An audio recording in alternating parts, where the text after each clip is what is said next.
जय माता दी। आप और आपके पूरे परिवार पर माता रानी की कृपा सदैव बनी रहे। माता रानी आपकी सभी मनोकामनाएं पूर्ण करे।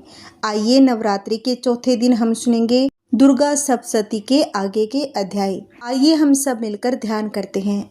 जो अपने कर कमलों में घंटा, सूल, हल, शंख, मुसल, चक्र, धनुष और बाण धारण करती है। शरद ऋतु के शोभा संपन्न चंद्रमा के समान जिनकी मनोहर कांति है, जो तीनों लोकों की आधारभूता और शुंभ आदि दैत्यों का नाश करने वाली है, तथा गौरी के शरीर से जिनका प्राकट्य हुआ है, उन महासरस्वती देवी का मैं निरंतर भजन करती हूँ। मार्कंडेय ऋषि कहते हैं कि पूर्व काल में शुंभ और निशुंभ नामक असुर ने अपने बल के घमंड में आकर सचीपति इंद्र के हाथ से तीनों लोकों का राज्य और यज्ञ भाग छीन लिए, और वे ही दोनों सूर्य, चंद्रमा, कुबेर, यम और वरुण के अधिकार का भी उपयोग करने लगे। वायु और अग्नि का कार्य भी वे ही करने लगे।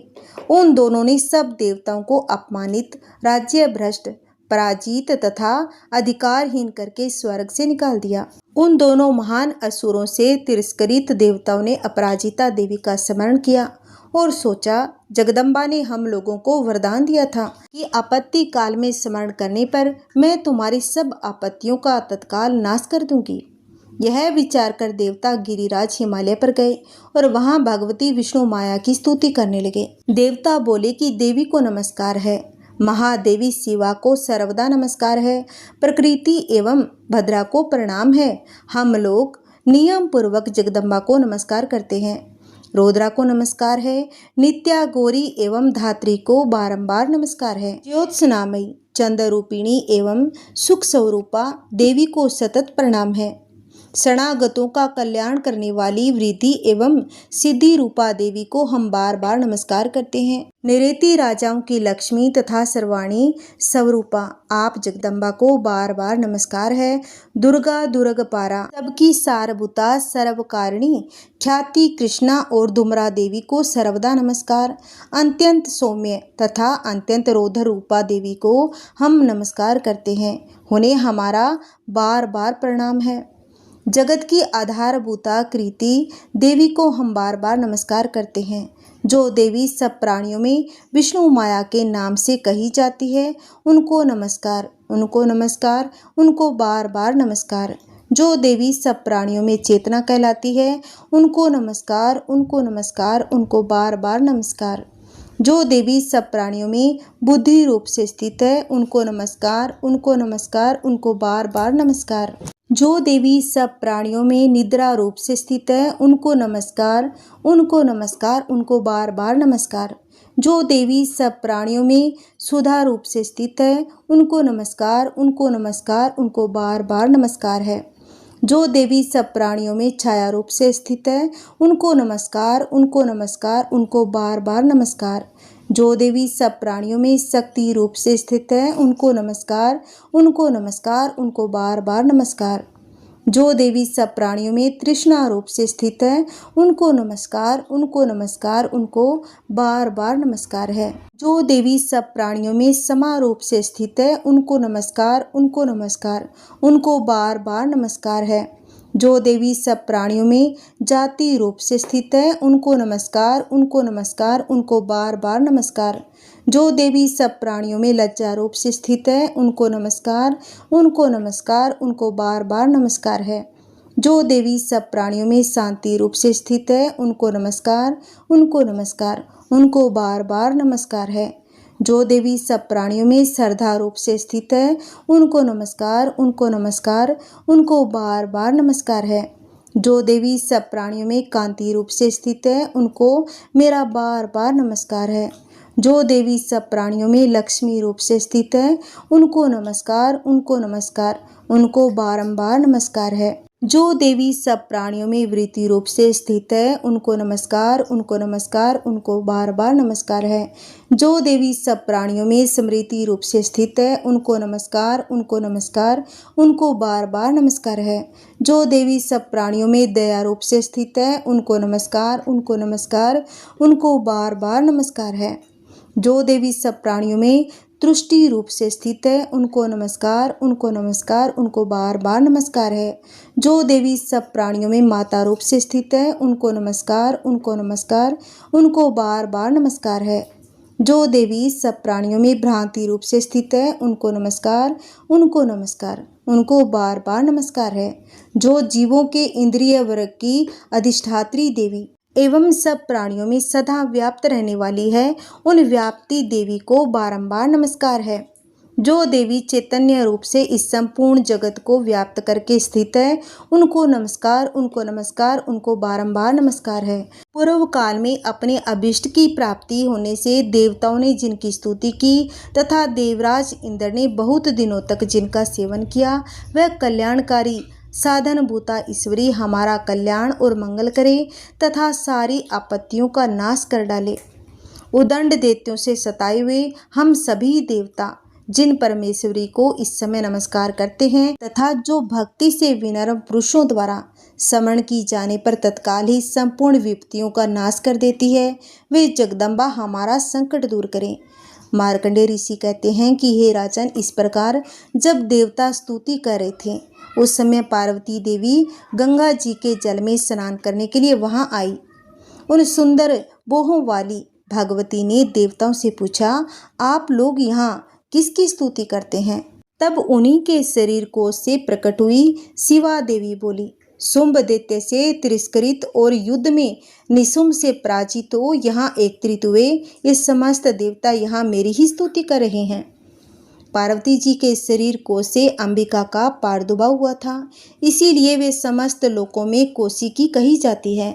कौशिकी के प्रकट होने के बाद पार्वती देवी का शरीर काले रंग का हो गया, अतः वे हिमालय पर रहने वाली कालिका देवी के नाम से विख्यात हुई। तदंतर शुंभ निशुंभ के भृत्य चंड मुंड वहां आए। उन्होंने परम मनोहर रूप धारण करने वाली अंबिका देवी को देखा।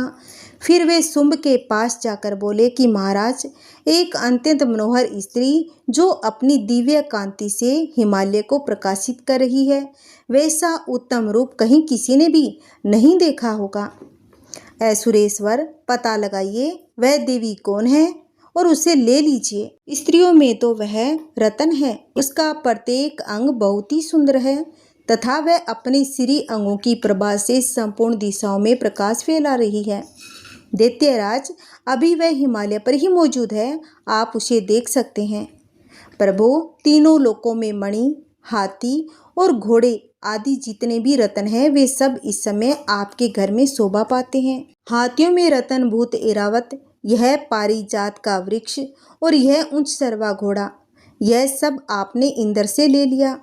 हंसों से जुता हुआ यह विमान भी आपके आंगन में शोभा पाता है। यह रत्नभूत अद्भुत विमान जो पहले ब्रह्मा जी के पास था, अब आपके यहाँ लाया गया है। यह महापद्म नामक निधि आप कुबेर से छीन लाए हैं। समुद्र ने भी आपको किंजलकेनी नाम की माला भेंट की है, जो केसरों से सुशोभित है, जिसके कमल कभी कुमलाते नहीं है। सुवर्ण की वर्षा करने वाला वरुण का छत्र भी आपके घर में शोभा पाता है तथा यह श्रेष्ठ रथ जो पहले प्रजापति के अधिकार में था, अब आपके पास मौजूद है। हे दैत्येश्वर, मृत्यु की उत्क्रांतिदा नाम वाली शक्ति भी आपने छीन ली है तथा वरुण का पास और समुद्र में होने वाले सब प्रकार के रत्न आपके भाई निशुंभ के अधिकार में है। अग्नि ने भी स्वतः शुद्ध किए हुए 2 वस्त्र आपकी सेवा में अर्पित किए हैं। दैत्यराज, इस प्रकार सभी रत्न आपने एकत्रित कर लिए हैं। फिर जो ये स्त्रियों में रत्न रूप कल्याणमयी देवी, इसे आप क्यों नहीं अपने अधिकार में कर लेते? ऋषि कहते हैं कि चंड मुंड का यह वचन सुनकर शुंभ ने महादित्य सुग्रीव को दूत बनाकर देवी के पास भेजा और कहा, तुम मेरी आज्ञा से उसके सामने ये बातें कहना और ऐसा उपाय करना जिससे प्रसन्न होकर वह शीघ्र ही यहाँ आ जाए। वह दूत पर्वत के अत्यंत रमणीय प्रदेश में जहाँ देवी मौजूद थी वहाँ गया और मधुर वाणी में कोमल वचन बोला। दूत बोला कि हे देवी, दैत्यराज शुंभ इस समय तीनों लोकों के परमेश्वर हैं। मैं उन्हीं का भेजा हुआ दूत हूँ और यहाँ तुम्हारे ही पास आया हूँ। उनकी आज्ञा सदा सब देवता एक स्वर से मानते हैं, कोई उसका उल्लंघन नहीं कर सकता। वे संपूर्ण देवताओं को परास्त कर चुके हैं। उन्होंने तुम्हारे लिए जो संदेश दिया है उसे सुनो। संपूर्ण त्रिलोकी मेरे अधिकार में है। देवता भी मेरी आज्ञा के अधीन चलते हैं। संपूर्ण यज्ञों के भोगों को मैं पृथक पृथक भोगता हूँ। तीनों लोकों में जितने श्रेष्ठ रत्न हैं वे सब मेरे अधिकार में हैं। देवराज इंद्र का वाहन ऐरावत जो हाथियों में रत्न के समान है मैंने छीन लिया है। क्षीर सागर का मंथन करने से जो असव रत्न उन सर्वा प्रकट हुआ था उसे देवताओं ने मेरे पैरों पर पकड़कर समर्पित किया है। सुंदरी, उनके सिवा और भी जितने रत्नभूत पदार्थ देवताओं, गंधर्वों और नागों के पास थे वे सब मेरे ही पास आ गए हैं। देवी, हम लोग तुम्हें संसार की स्त्रियों में रत्न मानते हैं, अतः तुम हमारे पास आ जाओ, क्योंकि रत्नों का उपभोग करने वाले हम ही हैं। चंचल कटाक्षों वाली सुंदरी, तुम मेरी या मेरे भाई महापराक्रमी निशुंभ की सेवा में आ जाओ, क्योंकि तुम रतन स्वरूपा हो। मेरा वर्ण करने से तुम्हें तुलना रहित महान ऐश्वर्य की प्राप्ति होगी। अपनी बुद्धि से यह विचार कर तुम मेरी पत्नी बन जाओ। मार्कंडेय ऋषि कहते हैं कि दूत के यूं कहने पर कल्याणमयी भगवती दुर्गा देवी, जो इस जगत को धारण करती है, मन ही मन गंभीर भाव से मुस्कुराई और इस प्रकार बोली।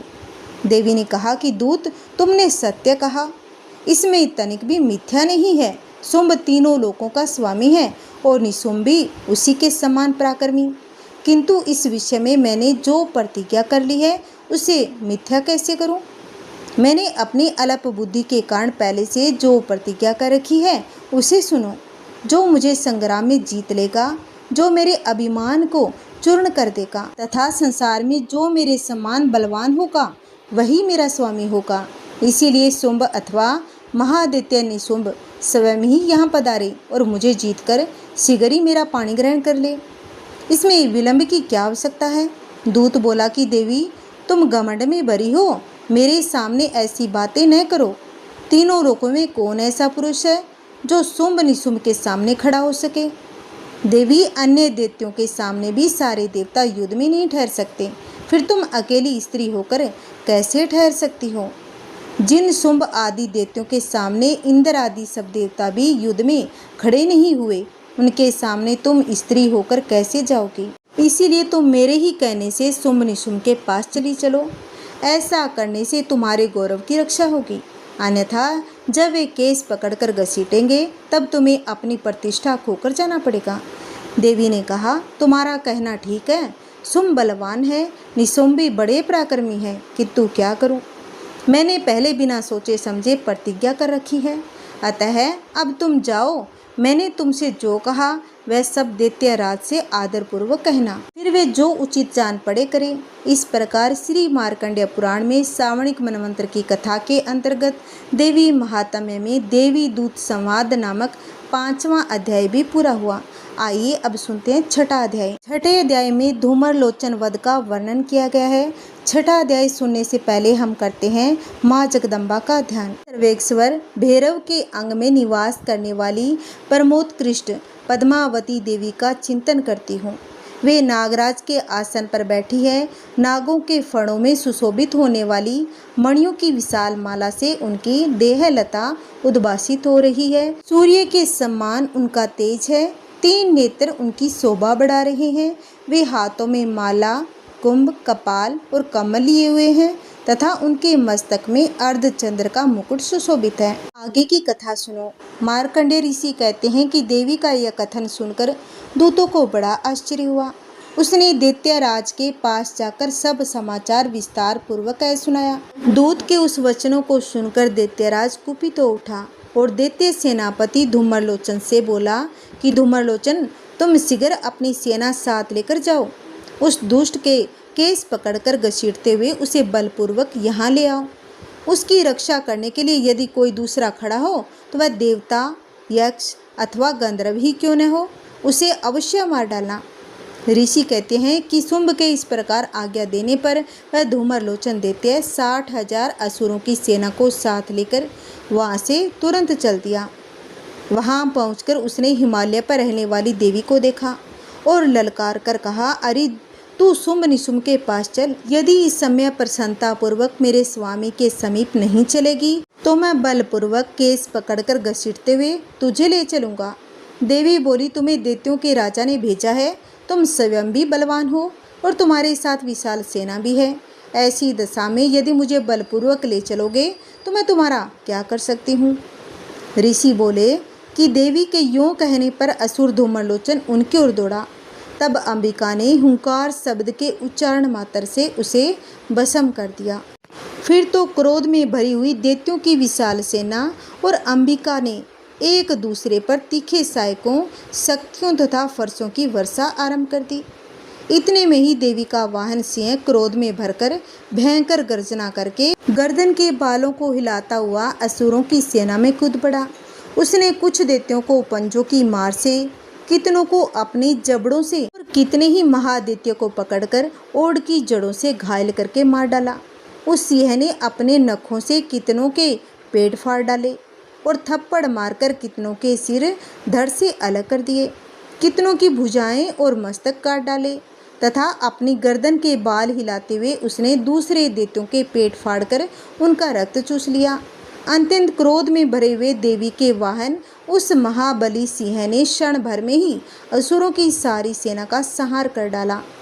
शुंभ ने जब सुना कि देवी ने धूम्रलोचन असुर को मार डाला तथा उसके सिंह ने सारी सेना का सफाया कर डाला, तब उस दैत्यराज को बड़ा क्रोध हुआ। उसका होठ कांपने लगा। उसने चंड और मुंड नामक दो महादैत्य को आज्ञा दी, हे चंड और हे मुंड, तुम लोग बहुत बड़ी सेना लेकर वहां जाओ। उस देवी के बाल पकड़कर अथवा उसे बांधकर यहाँ ले आओ। यदि इस प्रकार उसको लाने में संदेह हो तो युद्ध में सब प्रकार के अस्त्र शस्त्रों तथा समस्त असुरी सेना का प्रयोग करके उसकी हत्या कर डालना। उस दुष्टा की हत्या होने तथा सिंह के भी मारे जाने पर उस अंबिका को बांधकर साथ ले शीघ्र ही लौट आना। इस प्रकार श्री मार्कंडेय पुराण में श्रावणिक मनवंतर की कथा के अंतर्गत देवी महात्म्य में धूम्रलोचन वध नामक छठा अध्याय भी पूरा हुआ। आगे सुनो 7वां अध्याय। 7वें अध्याय में चंड और मुंड का वध का वर्णन है। 7वां अध्याय सुनने से पहले हम माता भवानी का ध्यान करते हैं। मैं मातंगी देवी का ध्यान करती हूँ। वे रतन में सिंहासन पर बैठकर पढ़ते हुए तोते का मधुर शब्द सुन रही है।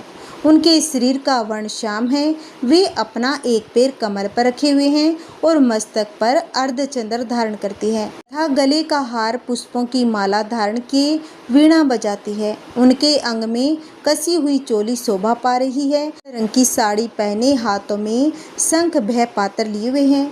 उनके वदन पर मधु का हल्का हल्का प्रभाव जान पड़ता है और ललाट में बेदी शोभा दे रही है। श्री मार्कंडेय ऋषि कहते हैं कि तदंतर शुंभ की आज्ञा पाकर वे चंडमुंड आदि दैत्य चतुरंगिनी सेना के साथ अस्त्र शस्त्रों से सुसज्जित होकर चल दिए। फिर गिरिराज हिमालय के सुवर्ण में ऊंचे शिखर पर पहुंचकर उन्होंने सिंह पर बैठी देवी को देखा। वे मंद मंद मुस्कुरा रही थी। उन्हें देखकर दैत्य लोग तत्परता से पकड़ने का उद्योग करने लगे। किसी ने धनुष तान लिया, किसी ने तलवार संभाली और कुछ लोग देवी के पास आकर खड़े हो गए। तब अंबिका ने उन स्त्रियों के प्रति बड़ा क्रोध किया।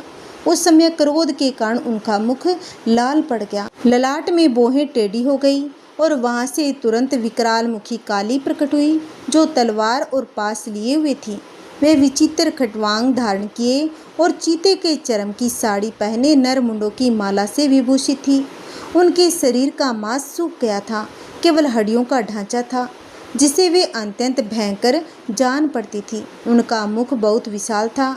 जीभ लपलपाने के कारण वे और भी डरावनी प्रतीत हो रही थी। उनकी आंखें भीतर को धसी हुई थी और कुछ लाल थी। वे अपनी भयंकर गर्जना से संपूर्ण दिशाओं को गुंजा रही थी। बड़े बड़े दैत्य का वध करती हुई वे कालिका देवी बड़े वेग से दैत्यों की उस सेना पर टूट पड़ी, उन सब को भक्षण करने लगी। वे अंकुशधारी महावतों योद्धाओं और घंटा सहित कितने ही हाथियों को एक ही हाथ से पकड़कर मुंह में डाल लेती थी। इसी प्रकार घोड़े, रथ और सारथी के साथ रथी सैनिकों को मुंह में डालकर वे उन्हें बड़े भयानक रूप से चबा डालती थी। किसी के बाल पकड़ लेती, किसी का गला दबा देती, किसी को पैरों से कुचल डालती और किसी को छाती के धक्के से गिराकर मार डालती थी। वे असुरों के छोड़े हुए बड़े बड़े अस्त्र शस्त्र मुँह से पकड़ लेती और रोष में भरकर उनको दांतों से पीस डालती थी। काली ने बलवान एवं दुरा आत्मा दैत्यों की वह सारी सेना रोंद डाली, खा डाली और कितनों को मार भगाया। कोई तलवार के घाट उतर गए, कोई खड़वांग से पीटे गए और कितने ही असुर दांतों के अग्रभाग से कुचले जाकर मृत्यु को प्राप्त हो गए। इस प्रकार देवी ने असुरों की सारी सेना को क्षण भर में मार गिराया। यह देख चंड उन अत्यंत भयानक काली देवी की ओर दौड़ा तथा महादैत्य मुंड ने भी अत्यंत भयंकर बाणों की वर्षा से तथा हजारों बार चलाए हुए चक्रों से उन भयानक नेत्रों वाली देवी को आच्छादित कर दिया।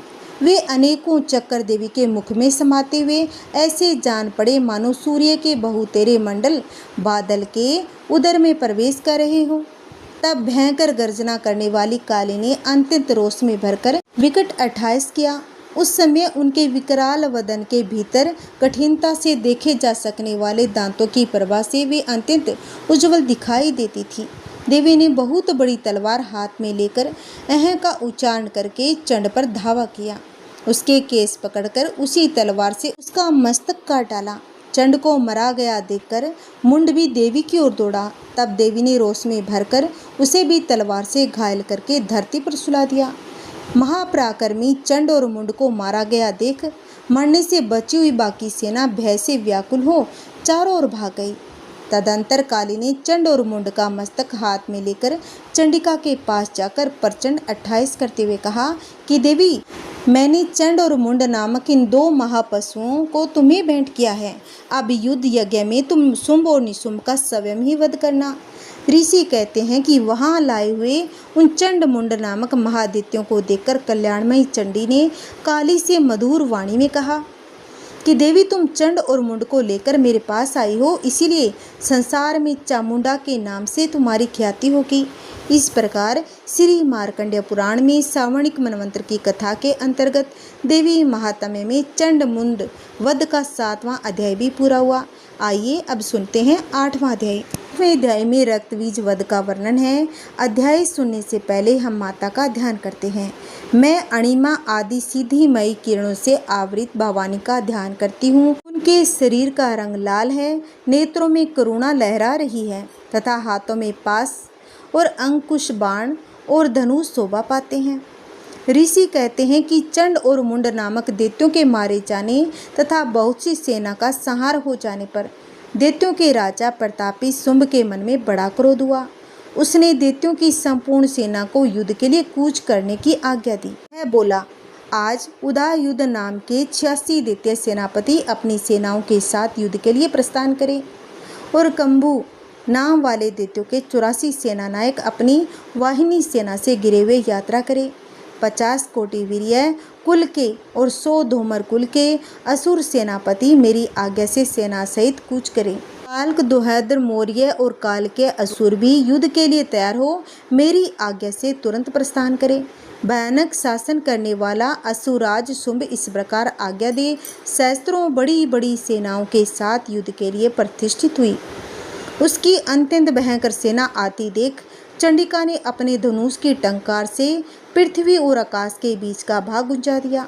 राजन, तदंतर देवी के सिंह ने भी बड़े जोर जोर से दहाड़ना आरंभ कर दिया। फिर अंबिका ने घंटे से शब्द से उस ध्वनि को और भी बढ़ा दिया। धनुष की टंकार, सिंह की दहाड़ और घंटे की ध्वनि से संपूर्ण दिशाएं गूंज उठी। उस भयंकर शब्द से काली ने अपने विकराल मुख को और भी बढ़ा लिया तथा इस प्रकार वे विजयनी हुई। उस तुमुल नाद को सुनकर दैत्य की सेनाओं ने चारों ओर से आकर चंडिका देवी, सिंह तथा काली देवी को क्रोधपूर्वक घेर लिया। हे राजन, इसी बीच में असुरों के विनाश तथा देवताओं के अभय उदय के लिए ब्रह्मा, शिव, कार्तिकेय, विष्णु तथा इंद्र आदि देवों की शक्तियां जो अत्यंत पराक्रम और बल से संपन्न थी, उनके शरीर से निकलकर उन्हीं के रूप में चंडिका देवी के पास आ गई। जिस देवता का जैसा रूप, जैसी वेशभूषा और जैसा वाहन है, ठीक वैसे ही साधनों से संपन्न हो उसकी शक्ति असुरों से युद्ध करने के लिए आई। सबसे पहले हंस युक्त विमान पर बैठी अक्षुत्र कमंडलू से सुशोभित ब्रह्मा जी की शक्ति उपस्थित हुई। जिसे ब्रह्माणी कहते हैं। महादेव जी की शक्ति वृषभ पर आरूढ़ हो, हाथों में श्रेष्ठ त्रिशूल धारण के, महानाग का कंगन पहने, मस्तक में अर्ध रेखा से विभूषित हो वहां आ पहुंची। कार्तिकेय जी की शक्ति रूपा जगदम्बिका उन्हीं का रूप धारण किए श्रेष्ठ मयूर पर आरूढ़ हो हाथों में शक्ति लिए दैत्यों से युद्ध करने के लिए आई। इसी प्रकार भगवान विष्णु की शक्ति गरुड़ पर विराजमान हो शंख चक्र गदा शंख धनुष तथा खड्ग हाथ में लिए वहां आई। अनुपम यज्ञ वाराह का रूप धारण करने वाले श्री हरि जो शक्ति है वह भी वाराह शरीर धारण करके वहां उपस्थित हो गई। नारसिंह शक्ति भी नृसिंह के समान शरीर धारण करके वहां आई। उसकी गर्दन के बालों के झटके से आकाश के तारे बिखर पड़ते थे। इसी प्रकार इंद्र की शक्ति वज्र हाथों में लिए गजराज एरावत पर बैठकर आई। उसके भी सहस्त्र नेत्र थे। इंद्र का जैसा रूप है वैसा ही उसका भी था। और उन देव शक्तियों से घिरे हुए महादेव जी ने चंडिका से कहा, मेरी प्रसन्नता के लिए तुम शीघ्र ही इन असुरों का संहार करो। तब देवी के शरीर से अत्यंत भयानक परम उग्र चंडिका शक्ति प्रकट हुई जो सैकड़ों गिदड़ियों की भांति आवाज करने वाली थी। उस अपराजिता देवी ने धूमिल जटा वाले महादेव जी से कहा कि भगवान आप शुंभ निशुंभ के पास दूत बनकर जाइए और उन अत्यंत गर्वीले दानव शुंभ और निशुंभ दोनों से कहिए, साथ ही उनके अतिरिक्त भी जो दानव युद्ध के लिए वहां उपस्थित हो उनको भी ये संदेश दीजिए कि दैत्यों यदि तुम जीवित रहना चाहते हो तो पाताल लोक को लौट जाओ। इंद्र को त्रिलोकी का राज्य मिल जाए और देवता यज्ञ भाग का उपभोग करे। यदि बल के घमंड में आकर तुम युद्ध की अभिलाषा रखते हो तो आओ मेरी शिवाय योगिनियाँ तुम्हारे कच्चे मांस से तृप्त हो। क्योंकि उस देवी ने भगवान शिव को दूत के कार्य में नियुक्त किया था इसीलिए वह शिवदूती के नाम से संसार में विख्यात हुई। वे महादित्य भी भगवान शिव के मोह से देवी के वचन सुनकर क्रोध में भर गए और जहाँ कात्यायनी विराजमान थी उस ओर बढ़े। तदंतर वे दैत्य रोष में भरकर पहले ही देवी के ऊपर बाण शक्ति और इष्टि आदि अस्त्रों की वृष्टि करने लगे। तब देवी ने भी खेल खेल में ही धनुष टंकार की और उससे छोड़े हुए बड़े बड़े बाणों द्वारा दैत्यों के चलाए हुए बाण शूल शक्ति फरसों को काट डाला। फिर काली उनके आगे होकर त्रिशूल को शूल के प्रहार से विदर्ण करने लगी। टवांग से उनका कचुम्बर निकालती हुई रणभूमि में विचरने लगी। ब्रह्माणी भी जिस ओर दौड़ती उसी और अपने कमंडलू का जल छिड़ककर अस्त्रों के ओज और पराक्रम को नष्ट कर देती थी। महेश्वरी ने त्रिशूल से तथा वैष्णवी ने चक्कर से अत्यंत क्रोध में भरी हुई कुमार कार्तिकेय की शक्ति से दैत्यों का संहार आरंभ किया। इंद्र शक्ति के वज्र प्रहार से विदर्ण होकर सैकड़ों दैत्य दानव रक्त की धारा बहाते हुए पृथ्वी पर सो गए। वाराही शक्ति ने कितनों को अपनी थुथन की मार से नष्ट कर दिया। दाढ़ों के अगर भाग से कितनों की छाती छेद डाली। कितने ही दैत्य उसके चक्कर की चोट से विदर्ण होकर गिर पड़े। नारसिंह भी दूसरे महादैत्यों को अपने नखों से विदर्ण करके छाती और सिंहनाद से दिशाओं एवं आकाश को गुंजाती हुई युद्ध क्षेत्र में विचरने लगी। कितने ही असुर शिवदूती के प्रचंड 28 से अत्यंत भयभीत होकर पृथ्वी पर गिर पड़े और गिरने पर उन्हें शिवदूती ने उस समय अपना ग्रास बना लिया। इस प्रकार क्रोध में भरे हुए मातृगणों को अनेक प्रकार के उपायों से बड़े बड़े असुरों का मर्दन करते हुए दैत्य सैनिक भाग खड़े हुए। मातृगणों से पीड़ित दैत्यों को युद्ध से भागते देख रक्तबीज नामक महादैत्य क्रोध में भरकर युद्ध करने के लिए आया।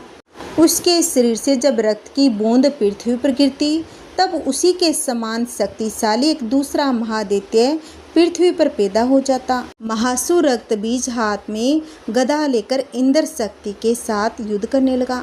अब इंद्री ने अपने वज्र से रक्त बीज को मारा। वज्र से घायल होने पर उसके शरीर से बहुत सा रक्त चूने लगा और उससे उसी के समान रूप तथा पराक्रम वाले योद्धा उत्पन्न होने लगे। उसके शरीर से रक्त की जितनी बूंदें गिरी उतने ही पुरुष उत्पन्न हो गए। वे सब रक्त बीज के समान ही वीर्यवान बलवान तथा पराक्रमी थे।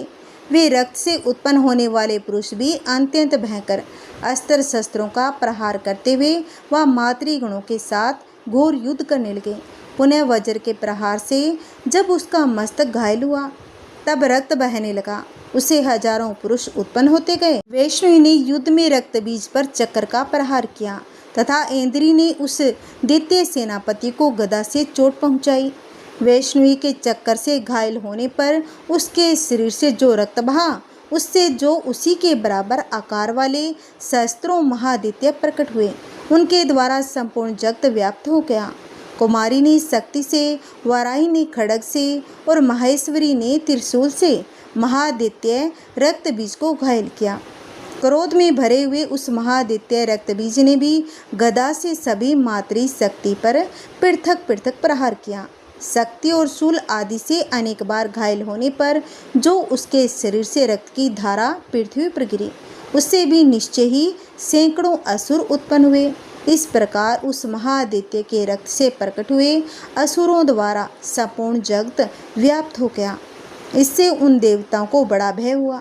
देवताओं को उदास देख चंडिका ने काली से शीघ्रता पूर्वक कहा कि चामुंडे, तुम अपना मुख और भी फैलाओ तथा मेरे शस्त्रपात से गिरने वाले रक्त बिंदुओं और उनसे उत्पन्न होने वाले महादित्यों को तुम अपने इस उतावले मुख से खा जाओ। इस प्रकार रक्त से उत्पन्न होने वाले महादित्यों का भक्षण करती हुई तुम रण में विचरती रहो। ऐसा करने से उस दैत्य का सारा रक्त क्षीण हो जाने पर वह स्वयं ही नष्ट हो जाएगा। उन भयंकर दैत्यों को जब तुम खा जाओगी तब दूसरे नए दैत्य उत्पन्न नहीं हो सकेंगे। काली से यूँ कहकर चंडिका देवी ने शूल से रक्त बीज को मारा और काली ने अपने मुख में उसका रक्त ले लिया। तब उसने वहाँ चंडिका पर गदा से प्रहार किया, किंतु उस गदापात ने देवी को तनिक भी वेदना नहीं पहुँचाई। रक्त बीज के घायल शरीर से बहुत सा रक्त गिरा, किंतु ज्यों ही वह गिरा त्यों ही चामुंडा ने उसे अपने मुख में ले लिया। रक्त गिरने से काली के मुख में जो महादित्य उत्पन्न हुए उन्हें भी वह चट कर गई। उसने रक्त बीज का रक्त भी पी लिया। तदंतर देवी ने रक्त बीज को, जिसका रक्त चामुंडा ने पी लिया था, वज्र, बाण, खड्ग तथा वृष्टि आदि से मार डाला। राजन, इस प्रकार शस्त्रों के समुदाय से आहत एवं रक्तहीन हुआ महादित्य रक्त बीज पृथ्वी पर गिर पड़ा। नरेश्वर, इससे देवताओं को अनुपम हर्ष की प्राप्ति हुई और मातृगण उन असुरों के रक्तपान से मद से उदत्साह होकर नृत्य करने लगा। इस प्रकार श्री मार्कंडेय पुराण में सावणिक मनवंतर की कथा के अंतर्गत देवी महात्म्य में रक्त बीज वध का नामक 8वां अध्याय भी संपूर्ण हुआ। आगे की कथा हम कल के अध्याय में सुनेंगे। आप इन कथाओं को जरूर सुनिएगा। जय माता दी। आइए सुनते हैं माँ दुर्गा की आरती। जय अम्बे गौरी मैया, जय श्यामा गौरी, तुम्हें को निस दिन ध्यावत, तुम्हें को निस दिन ध्यावत, हरि ब्रह्मा शिवरी। जय अम्बे गौरी, मांग सिंदूर विराजत, टीको मृग मद को मैया, टीको मृग मद को, उज्ज्वल से दाऊ नैना, उज्ज्वल से दाऊ नैना, चंद्र वदननी को। जय अम्बे गौरी, कनक समान कलेवर, रक्तांबर राजे मैया, रक्तांबर राजे, रक्त पुष्प गले माला, रक्त पुष्प गले माला, कंठन पर साजे। जय अम्बे गौरी, के हरिवाहन राजत, खड्ग खपरधारी मैया, खड्ग खपरधारी, सुर नर मुनि जन सेवत, सुर नर मुनि जन सेवत, तिनके दुख हारी। जय अम्बे गौरी, कानन कुंडल शोभित, नासाग्रे मोती मैया, नासाग्रे मोती, कोटिक चंद्र दिवाकर, कोटिक चंद्र दिवाकर, समराजत ज्योति। जय अम्बे गौरी, शुंभ निशुंभ बिदारे, महिषासुर घाती मैया, महिषासुर घाती, धूमर विलोचन नैना, धूमर विलोचन नैना, निस दिन मदमाती। जय अम्बे गौरी, चंड मुंड सहारे, सोणित बिज है रे मैया सोणित बिज है रे। मधु के टब दाऊ मारे, मधु के टब दाऊ मारे, सुर बहीन करे। जय अम्बे गौरी ब्रह्मणि रुद्राणी, तुम्हें कमला रानी मैया तुम्हें कमला रानी। अगम निगम बखानी, अगम निगम बखानी, तुम शिव पट रानी। जय अम्बे गौरी 64 योगिनी मंगल गावते, नृत्य करते भेरू मैया नृत्य करते भेरू। बाजत ताल मृदंगा, बाजत ताल मृदंगा, अरु बाजत डमरू। जय अम्बे गौरी तुम ही जग की माता, तुम ही हो भरता मैया तुम ही हो भरता। भक्तन की दुख हरता, भक्तन की दुख हरता, सुख संपत्ति करता। जय अम्बे गौरी भुजाचार अति शोभित, वर मुद्राधारी मैया वर मुद्राधारी। मन वांछित फल पावत, मन वांछित फल पावत, सेवत नर नारी। जय अम्बे गौरी कंचन थाल विराजत, अगर कपूर बाती मैया अगर कपूर बाती। श्रीमाल के तुम राजत, श्रीमाल के तुम राजत, कोटि रतन ज्योति। जय अम्बे गौरी श्री अम्बे जी की आरती, जो कोई नर गावे मैया जो कोई नर गावे। कहते शिवानंद स्वामी, कहते शिवानंद स्वामी, सुख संपत्ति पावे। जय अम्बे गौरी मैया जय अम्बे गौरी, जय अम्बे गौरी। बोलिए दुर्गा माँ की जय, बोलिए श्री भवानी माँ की जय, बोलिए शेरा वाली माँ की जय, बोलिए सांचे दरबार की जय। अगर आपको मेरी सुनाई हुई कथा अच्छी लगी है तो इसे ज़रूर शेयर करें, लाइक करें और कमेंट में जय माता दी लिखकर अवश्य जाना। अगर आपने मेरे चैनल को सब्सक्राइब नहीं कर रखा है तो आप मेरे चैनल को सब्सक्राइब कर लें, जिससे आपको आने वाली वीडियो की नोटिफिकेशन मिलती रहेगी। जय माता दी। आगे के अध्याय की वीडियो भी हमारे चैनल पर अपलोडेड होगी, उसे भी आप ज़रूर सुनिए। जय माता दी।